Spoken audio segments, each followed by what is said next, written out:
Hello and welcome to Educo Motivation.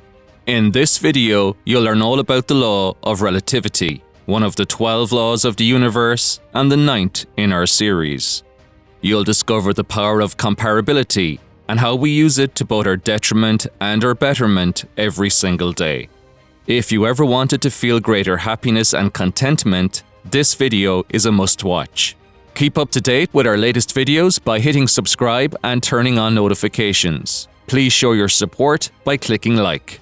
So let's get started.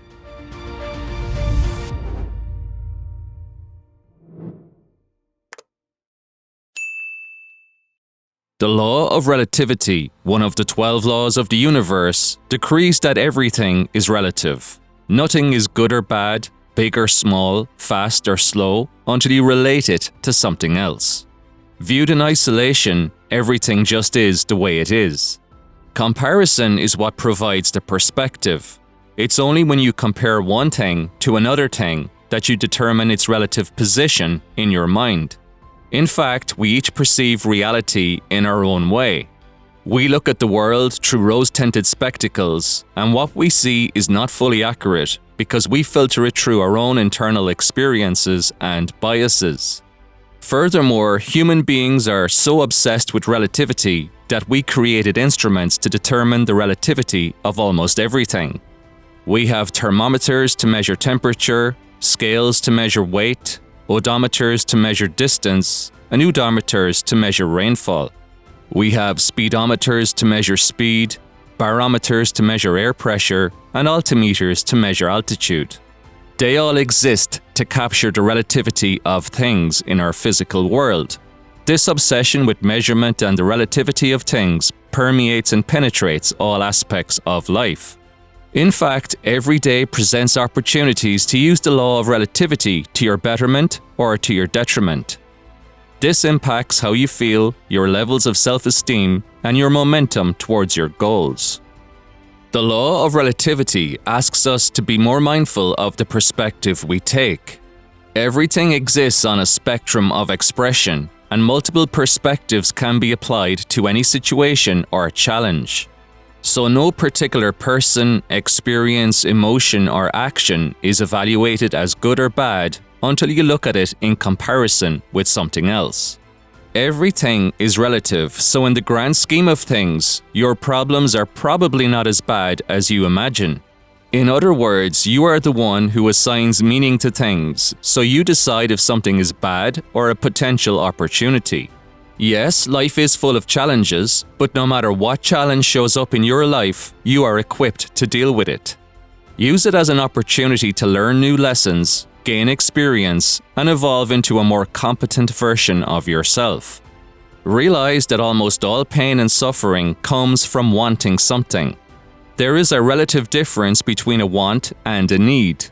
Maslow defined this very clearly in his hierarchy of needs. For example, you need food and shelter, you want designer clothes and a red Ferrari. These wants are implanted in your subconscious mind through savvy marketing campaigns and by comparing what you have to what others have. When you make this distinction in your mind, you separate yourself from unnecessary wants and take back your personal power. Feelings and emotions are critical here. In fact, your feelings are key to your success. Everything starts with a thought. You think a thought, the thought creates a feeling, the feeling triggers action or inaction. So feeling is a conscious awareness of the vibration you are in. Remember, your body is a mass of energy at a high speed of vibration, and your dominant thoughts set the vibration. You misuse the law of relativity all the time. You forever compare yourself to those doing better than you, consciously or otherwise. When you compare yourself to someone doing better than you will trigger associated feelings. Depending on your perspective, those feelings could be at opposite ends of a continuum, with one end deeply positive and the other end deeply negative. From one perspective, your internal dialogue might fuel deeply negative feelings. You might experience anger, jealousy, and resentment. You might think person A never worked a day in their lives, has had everything handed to them on a silver platter, and their contacts and assets are so vast that they'll always be financially superior to you. All the while, you're the one with the greater intellect, the higher IQ, and all the experience, and yet they get to vacation all over the world while you spend all your time working. Such feelings are often suppressed and never outwardly expressed. Well, this energy has to go somewhere, and so it usually manifests in anxiety, depression, lethargy, and even disease. Furthermore, this perspective might make you feel hopeless and bring about inertia through a "what's the use" mentality. In this context, you misused relativity, consigned yourself to a dreadful inner dialogue where you feel miserable, petulant, wretched, and have no hope for the future. Yet a different perspective could have triggered feelings at the opposite end of the continuum. If we take the same scenario, let's consider how a different thought process could have empowered you. You might have taken the view that person A did strike it lucky, but they missed out on all the growth that only occurs through individual experience. This lack of experience may very well lead to their eventual downfall. It's like the saying goes, when a man with money meets a man with experience, the man with the experience leaves with the money, and the man with the money leaves with the experience. Furthermore, you are building towards something great. You are gaining experience, you are living outside your comfort zone, you're taking nothing for granted, and you are rapidly advancing towards your goals. This slight shift of perspective, this tweak on the relativity of things, can provide the impetus for a totally different outcome. In this example, you feel excited, you feel empowered, you feel compelled to take action. You are driven, inspired, and committed to your cause. Ultimately, you are not competing against this other person, so you can't actually lose. You can, however, use what they have as inspiration to get what you want. If they have something you want, all it proves is that it is also possible for you to have those things. Taking this further, you could make your situation look demonstrably better compared to other people. Consider those that started in a much worse position than you did, and now they are exactly where you want to be.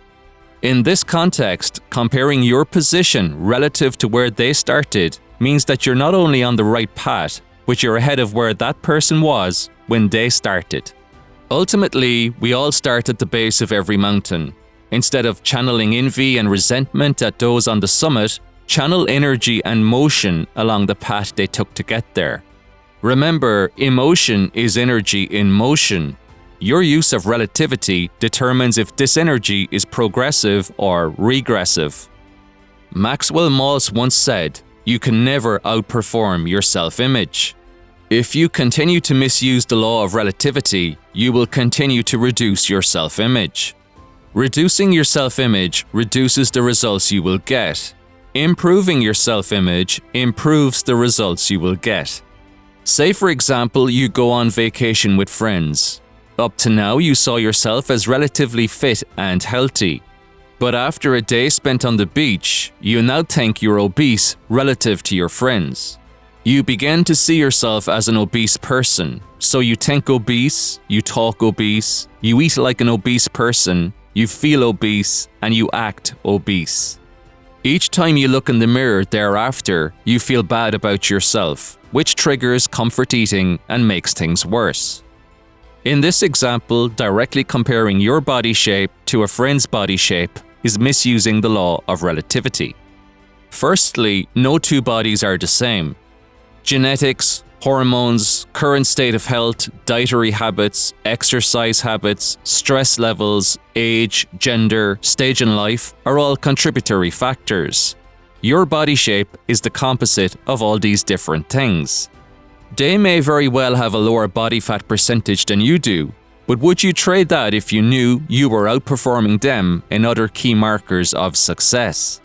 It may well be that a higher body fat percentage is the trade-off you make for success in other areas. They might be spending 2 hours a day in the gym, but you are spending those 2 hours a day working on your business, which is contributing to your financial success. Anyhow, when it comes to weight, you should not be working from the image in the mirror. You should be working from the image in your mind. Remember, thought creates the feeling, and feeling creates the action. Ultimately, we need to work from the goal and not to the goal. So don't look in the mirror. If you wish to trim up, you work from your imagination. You imagine your ideal body shape, you hold that image in mind, and you continue to hold it there until it manifests.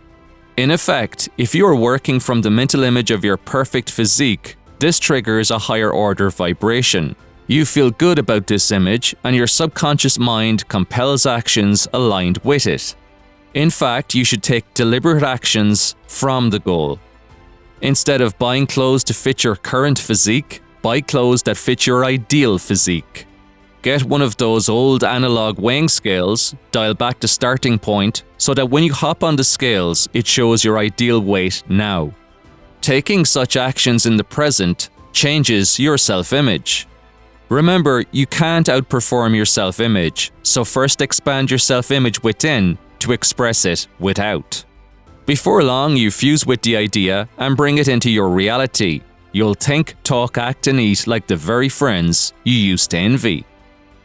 Every goal you have is either a higher order goal or a lower order goal. It's a higher order goal if it's something you really want because you are deeply passionate about it. It's a lower order goal if you set it purely to compete with others. Remember, competition is a misuse of relativity. So do you really need a 5,000 square foot house, a holiday home in France, a red Ferrari, Gucci clothes, or a Rolex? Or are these goals spawned from a misuse of relativity?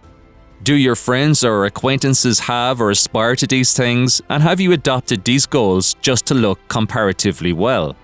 Keeping up with the Joneses is one of the most destructive ways you can break the law of relativity. It refers to situations where you do things to show you have as much money as someone else, rather than because you really want to do these things. This is an extreme misuse of relativity, and it almost always ends in the loss of health, wealth, and happiness. Now, if you genuinely want a red Ferrari, if spirited motoring is your passion, then by all means go after that goal, irrespective of what your friends drive.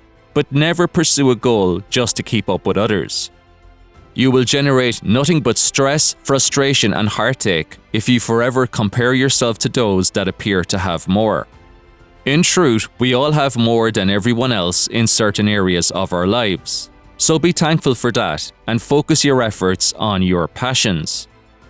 Now, don't get me wrong, relativity is useful because it gives us perspective. If someone says your merchandise is expensive, what they are saying is that, relative to your competition, your price is high. If a cop gives you a speeding ticket, effectively it means, relative to the speed limit, you were driving too fast. So when it comes to relativity, you need to be mindful. You need to consider every thought, feeling, and action through the lens of relativity. But do it in a way that empowers you, not in a way that disempowers you. In order to apply the law of relativity effectively in your life, you need to perform two simultaneous actions. Firstly, recognize that everything is an illusion. An insightful study performed by Dr. Thomas J. Stanley in The Millionaire Mind discovered that most wealthy people drive used cars. So many people driving brand new expensive cars are actually deep in debt and a paycheck away from losing everything. Once you've applied this illusory filter to those you deem superior in some way, the next thing to consider is the concept of happiness. Psychologists have proven that everything we do is to gain pleasure or avoid pain. So perhaps the greatest indicator of success is not outer possessions, but our inner peace. The key lesson here is the next time you find yourself undermining your self-worth by misusing the law of relativity, stop and think about the truth behind the illusion. Furthermore, realize that we all have unique gifts and talents that make us better than everyone else in specific areas. Realize that person A might be better than you at keeping fit, but you might be far superior to them at making money. Let's be realistic here. It's impossible for you to excel at everything. Focus your efforts on your talents, and you will excel further and live a more fulfilling life. Keep up to date with our latest videos by hitting subscribe and turning on notifications. Please show your support by clicking like.